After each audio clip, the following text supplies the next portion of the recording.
8:29 p.m. Grand Aurora Hotel lobby. Crystal chandeliers, crowded. Lucas Bennett, 45, single dad, simple clothes, standing with his son Noah, 9 years old. The night manager stared, voice cold. "Sir, our hotel doesn't allow outsiders loitering here." Lucas stayed calm. "I'm waiting for someone." The manager smirked. "You have no room here." Guests stared at Lucas. Noah squeezed his dad's hand, whispered, "Dad, let's go." Security approached, the manager's voice loud enough for everyone. "Leave immediately." Lucas bowed to his son, apologizing. 9 minutes later, glass doors burst open. The entire hotel froze in silence. 10 years ago, Lucas Bennett was a name that mattered in the luxury hotel industry. He had built Grand Aurora from an empty lot, designed every detail, hired the first staff, opened the doors to the city's elite. The hotel became legendary. 5 stars, awards, featured in magazines. Lucas was everywhere. Industry conferences, business journals, television interviews. Then he disappeared. Suddenly, completely. People whispered, said he went bankrupt, said he made bad investments, said he left the industry in disgrace. They were all wrong. 6 years ago, Lucas's wife, Sarah, was in a car accident. Severe head trauma. The doctors said she had months, maybe weeks. Lucas made a choice. He stepped away from everything, transferred operational control to the board of directors, kept his controlling stake through a trust fund. Most people didn't know this. The legal documents were buried in corporate filings. His name appeared only as an entity, a shareholder on paper. Lucas spent Sarah's final year at her bedside. He learned to cook her favorite meals, read to her every night, held her hand through the pain. When she passed, Lucas was left with Noah, a 3-year-old boy who had just lost his mother. Lucas became both parents. He learned to braid hair badly, packed lunches with too many cookies, attended every school play. He lived quietly, no social media, no publicity, no reconnection with the business world. He wanted Noah to have a normal childhood, not the son of a hotel mogul, just a kid. Lucas worked from home as a consultant, made enough to live comfortably but not extravagantly. They lived in a modest house across town. Noah went to public school, had regular friends. Lucas coached his soccer team. Tonight was special. The Grand Aurora was hosting a children's music concert in the main ballroom. Noah's school orchestra was performing. It was Noah's first time at a real hotel venue. He was excited for weeks. Lucas drove them there, parked in the public lot, walked through the main entrance like any other guest. He wore jeans, a simple jacket, sneakers. He looked like every other dad picking up his kid. The concert ended at 8:15. Lucas arrived early, waited in the lobby, watched the chandeliers he had personally selected 10 years ago, the marble floors he had imported from Italy, the grand staircase he had designed himself. None of the current staff recognized him. Why would they? The front desk team was new, hired in the last 5 years. The night manager, Karen Holt, had been promoted just 6 months ago. She was known for being strict, efficient, image-conscious. She saw Lucas standing near the reception desk, assessed him in 3 seconds, decided he didn't belong. Lucas didn't carry himself like the usual clientele. No designer brands, no expensive watch, no entourage. Just a tired-looking man in ordinary clothes. To Karen, he was a problem. Someone who might lower the tone, make the wealthy guests uncomfortable. She approached him, polite but cold. "Excuse me, sir, are you a guest here?" Lucas shook his head. "No, I'm picking up my son. He's at the concert." Karen's expression hardened. "The concert pickup is in the east entrance, not the main lobby." Lucas didn't know that. He simply came through the doors he had walked through 1,000 times before. "I didn't realize. I can wait here until he comes out." Karen glanced at other guests watching. "Our lobby is reserved for hotel guests and registered event attendees. You'll need to wait outside." Lucas felt something crack inside. Not anger, sadness. He built this place, chose every stone, every light, every policy about hospitality and dignity, and now he was being told he didn't belong. but he said nothing. He never threw his weight around, never used his name as a shield. Before Lucas could respond, Noah ran out from the ballroom, face bright with excitement. "Dad, did you hear me play?" Lucas knelt down, smiled. "I heard everything. You were amazing." Noah noticed the tension, the way the manager stood too close, the way other people were staring. His smile faded. "Dad, is something wrong?" Lucas stood, took Noah's hand. "Nothing, buddy. Let's go." But Karen wasn't finished. She had an audience now. Other staff watching, guests noticing. She needed to assert control. "Security, please escort these two out." And that's when everything began to unravel. Two security guards approached, both young, both following orders without question. Karen's voice carried across the marble lobby, intentionally loud. "Gentlemen, please ensure these individuals leave the premises." Lucas felt Noah's hand tighten in his. A wealthy guest in a tailored suit muttered to his companion, loud enough to be heard, "Five-star hotels shouldn't allow just anyone to wander in." His companion laughed. "Probably homeless, looking for a place to stay warm." The words hit Lucas like physical blows. Not for himself, for Noah. Noah's face turned red. He was 9 years old enough to understand he was being mocked, old enough to feel shame, but not old enough to understand why. Lucas knelt down, eye level with his son, tried to block out the stares, the whispers. "Hey, look at me. This isn't about you. You did great tonight. I'm so proud." Noah's eyes filled with tears. "Why are they making us leave? We didn't do anything wrong." Lucas's voice cracked. "I know, buddy, sometimes people make mistakes. It's okay." But it wasn't okay, and Noah knew it. One of the security guards shifted uncomfortably. He was maybe 25, new to the job. He had seen Lucas and Noah waiting quietly, bothering no one. This felt wrong. He glanced at his partner, hesitated. Karen noticed, stepped forward, her authority challenged. "Is there a problem?" The young guard shook his head. "No, ma'am, they seem like they're just waiting. Maybe we could—" Karen cut him off. "We have policies for a reason. Image matters. Our guests pay for exclusivity. That includes the environment." She turned to Lucas. "Sir, you need to leave now, or I'll have to call the police for trespassing." Lucas stood slowly.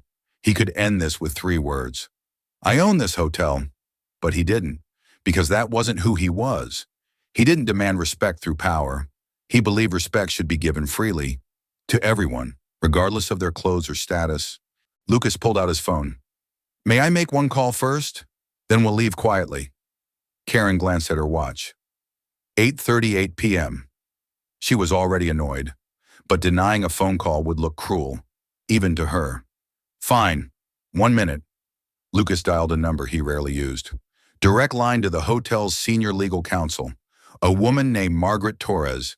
She had been with the company since the beginning, one of the few who knew the full ownership structure. The phone rang twice, Margaret's voice, professional, cautious. "Hello?" Lucas spoke quietly. "Margaret, it's Lucas. I'm in the main lobby. There's a situation." A pause, then urgency. "Are you hurt?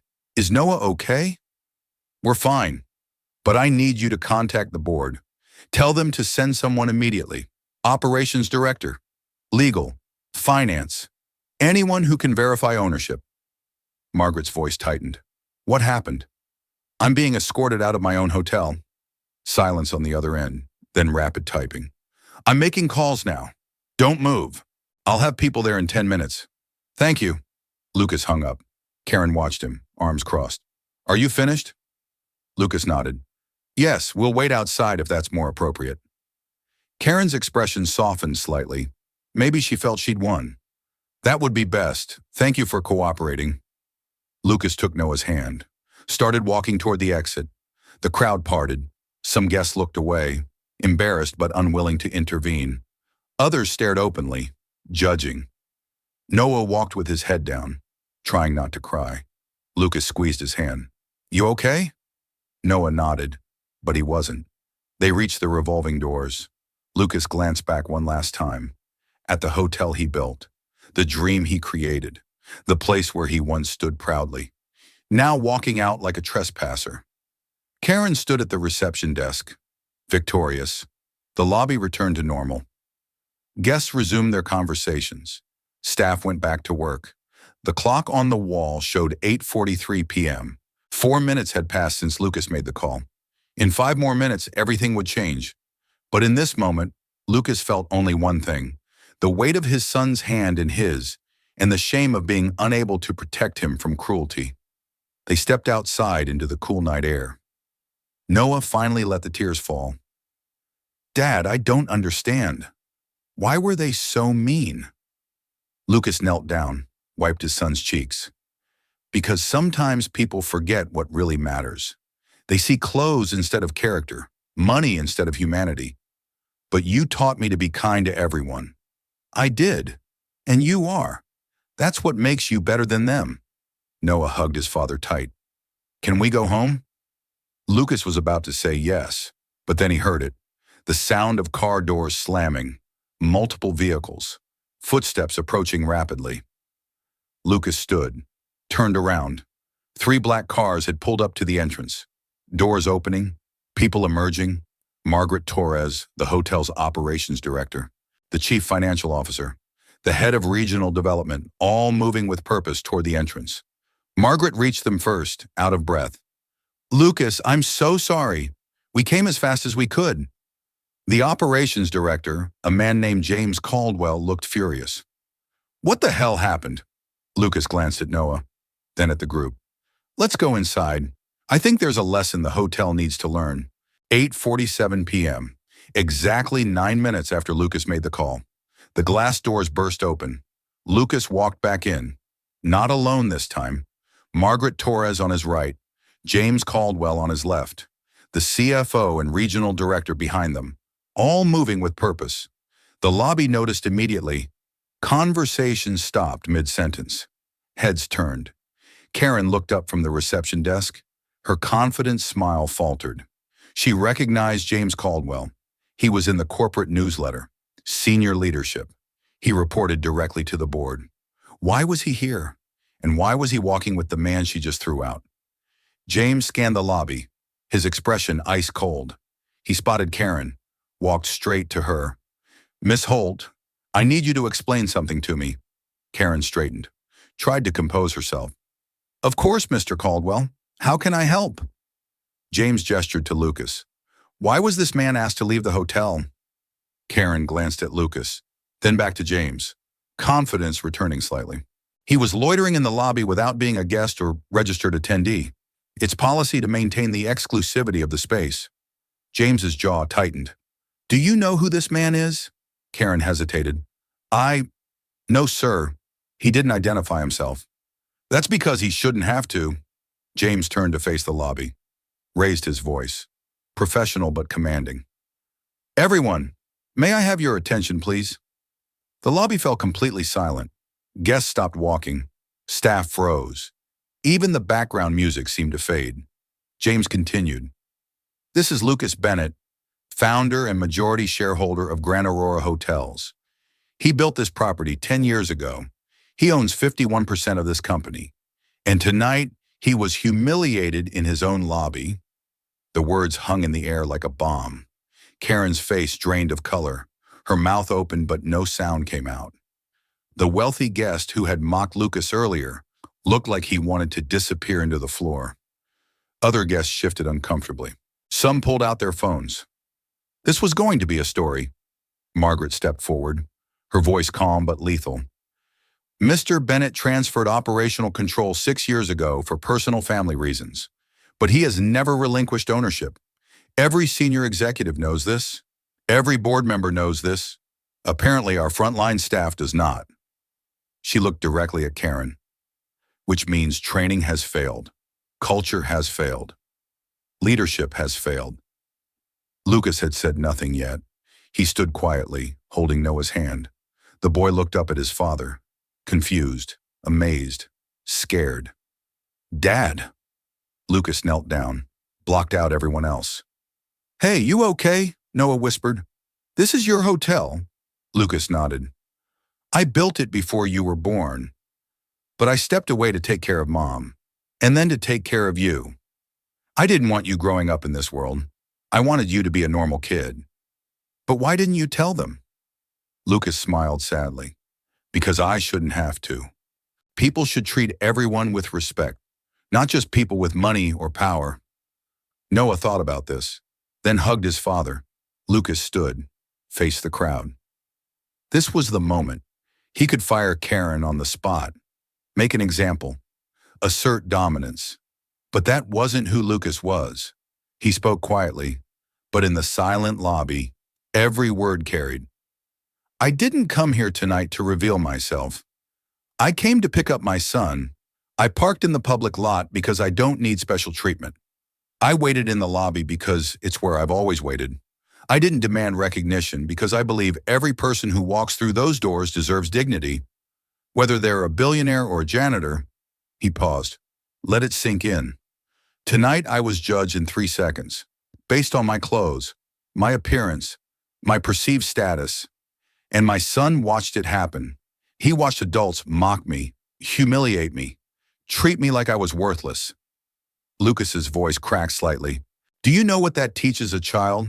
It teaches him that kindness is conditional, that respect is transactional, that human value is measured in designer labels and bank accounts. The lobby was silent. Some guests had tears in their eyes. Others looked ashamed. Lucas continued. This hotel was built on a different principle.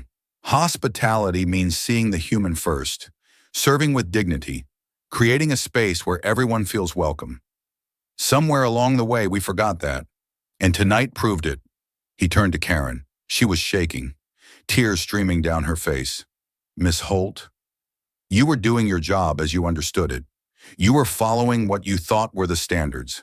That's not entirely your fault, but it reveals a much bigger problem. Karen could barely speak. Mr. Bennett, I'm so sorry. I didn't know. If I had known, Lucas raised a hand gently. That's exactly the problem. You wouldn't have treated me differently if you had known. You would have treated me better, but you should have treated me with respect from the beginning, not because of who I am, but because of who you are. The words landed like thunder. Karen broke down, covered her face. I'm so sorry. To you, to your son, to everyone, I was wrong. Lucas looked at James. I'm not going to fire her tonight, but I am going to require something else. James nodded. Whatever you need. I want a complete review of our service culture. I want every staff member retrained on the core values this hotel was built on. I want policies that protect dignity, not just image, and I want it to start tomorrow. Margaret made notes on her tablet. Consider it done. Lucas looked around the lobby, at the guests, at the staff, at the hotel he built. One more thing, I'm not coming back into active management. Noah needs me at home, but I will be watching. And if I ever hear of anyone being treated the way I was tonight, guest, staff, or visitor, there will be consequences, not because I'm the owner, but because it's wrong. He took Noah's hand, started walking toward the exit. Again, but this time, the crowd parted differently, with respect, with shame, with understanding. James called after him. Lucas, where are you going? Lucas turned, smiled slightly. To get pizza with my son. We had plans. He looked at Noah. That sound good? Noah, still processing everything, nodded. Yeah, but Dad. Yeah, buddy. Can we come back sometime, when it's different? Lucas glanced at the lobby, at the people watching, at the hotel that had forgotten its heart.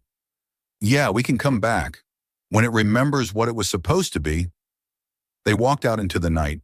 Behind them, the Grand Aurora Hotel stood silent, humbled, changed. 9 minutes had turned everything upside down. But the real transformation was just beginning. The next morning, Karen Holt was suspended, not fired.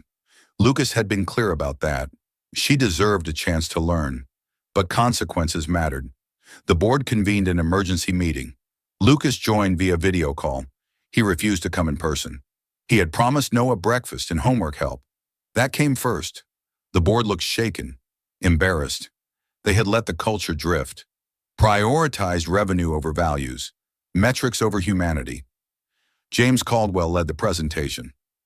We've identified systemic issues. Our training focuses on upselling and efficiency, not on dignity and respect. Our performance reviews reward revenue generation, not guest satisfaction or staff compassion. Lucas listened, then spoke. I built Grand Aurora on one principle. Make people feel seen, not impressed, not intimidated, seen, valued, human. We lost that somewhere. The CFO cleared his throat. With respect, Lucas, the luxury market demands exclusivity. Our guests expect a certain environment. Lucas's voice hardened slightly. Exclusivity shouldn't mean cruelty. Luxury should elevate everyone in the space, not just those who can afford it. If our guests need to feel superior by looking down on others, they're not the guests we want. Silence, then nods. Margaret outlined the action plan. Mandatory retraining for all staff. New core values posted in every department. Anonymous feedback systems. Monthly culture audits. Lucas added one more requirement. I want community outreach. Partner with local schools. Offer hospitality training to underprivileged youth. Provide internships. Show that this industry can be a path, not a wall. The board agreed. Over the following weeks, Grand Aurora transformed. Karen returned after 30 days, humbled, committed. She personally led sensitivity training, shared her story as a cautionary tale. The young security guard who had hesitated that night was promoted. His instinct to question unjust orders was exactly the kind of character the hotel needed. Lucas stayed away from daily operations, but he watched, read feedback, talked to staff, checked in with Margaret weekly. One afternoon, Noah asked a question while they made sandwiches. Dad, why didn't you just fire that manager? She was mean to us. Lucas sat down, chose his words carefully. Because firing her would have been easy, it would have made me feel powerful, but it wouldn't have changed anything. The next person might make the same mistake. Real change happens when people understand why they were wrong and choose to be better. Noah thought about this. Did she learn? I think so. She wrote us a letter. Want to read it? Lucas pulled out his phone, showed Noah the email. It was long, detailed, honest. Karen apologized without excuses, explained how she'd grown up poor, worked her way into luxury hospitality, and somewhere along the way adopted the cruelty she'd once experienced. She was ashamed, committed to doing better. Noah read it twice. Can we write back? Lucas smiled. What would you say? Noah thought. That everybody makes mistakes, and it's okay to try again. Lucas hugged his son. You're a better person than most adults I know. They wrote back together, short, kind, hopeful. 3 months later, Lucas received a request. The hotel wanted to host an event honoring him. Public recognition, media coverage, awards. Lucas declined. He countered with a different proposal. Host a community appreciation night. Invite local families, free tours, meet the staff, show that Grand Aurora belonged to everyone. The board loved it. The event was packed. Families who'd never set foot in a luxury hotel explored the grand ballroom. Kids played in the fountain courtyard. Staff shared their stories. Lucas attended. In jeans and a simple shirt, he walked around, talked to families, answered questions, made people feel welcome. Noah ran around with new friends, happy, free. No one made him feel less than. At one point, a young girl asked Lucas, Are you important here? Lucas knelt down. Everyone here is important. You, me, the people who clean the rooms, the chefs who make the food. All of us matter the same. The girl smiled, ran off to play. Karen approached, nervous. Mr. Bennett, thank you for giving me another chance. Lucas shook his head. Thank you for taking it. Not everyone does. I won't waste it. I know. They stood in comfortable silence, watching Noah play. Karen spoke quietly. I've been training new hires differently now. I tell them your story, not who you are, but how you were treated. I ask them how they would want to be treated if they walked in wearing their worst clothes on their worst day. Lucas nodded. That's the right question. It's changing things. Slowly, but it's changing. Lucas looked around the ballroom, filled with laughter, joy, diversity, community. This was what he'd wanted. Not a monument to wealth, but a space for humanity. That's all we can ask for, he said. Slow change that actually lasts. 6 months passed. Noah turned 10. His birthday wish surprised Lucas. Dad, can we have my party at the hotel? Lucas hesitated. Are you sure? We could do the arcade. Or the park. Anywhere you want.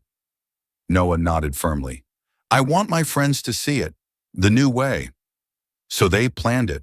A birthday party in the Grand Aurora's community room. Not the grand ballroom. The smaller space where local groups met.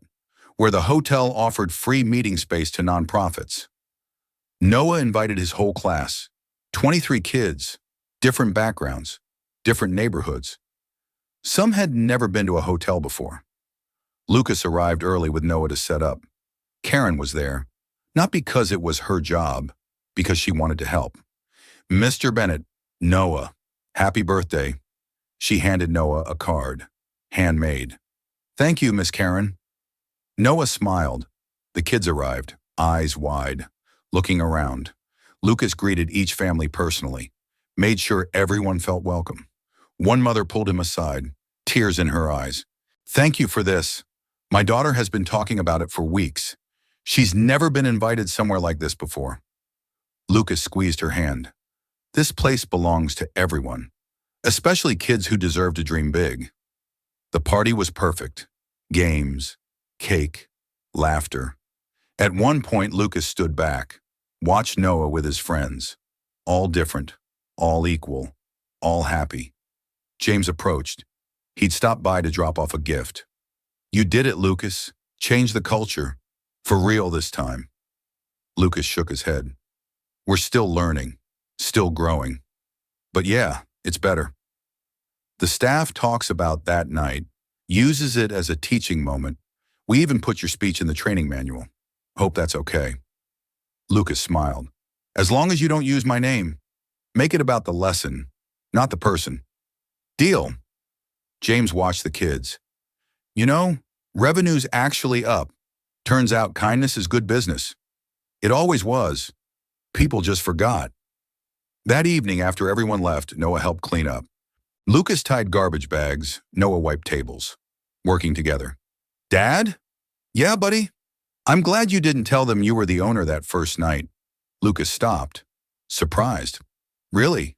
Why? Because then I got to see who you really are. Not the boss, just my dad. Being kind even when people were mean. That's cooler than owning a hotel. Lucas felt his throat tighten. He knelt down, hugged his son. You know what?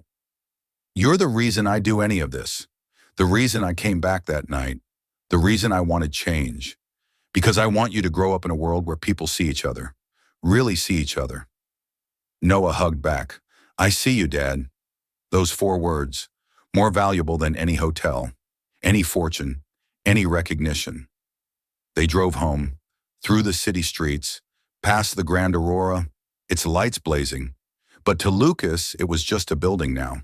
Home was the small house across town, with the worn couch, the cluttered kitchen, the drawings on the fridge, where a boy learned that dignity matters more than status, where a father chose love over legacy. A single dad was humiliated in his own hotel. 9 minutes later, everything turned upside down. But the real change took 6 months, and it started with one question. Not who are you, but who will you choose to be? When no one knows your name, when you have nothing to gain, when kindness costs you pride. That's when character shows. And that's the lesson Grand Aurora finally learned. If you believe stories like this need to be told, leave a comment and subscribe to Daddy Healing Stories.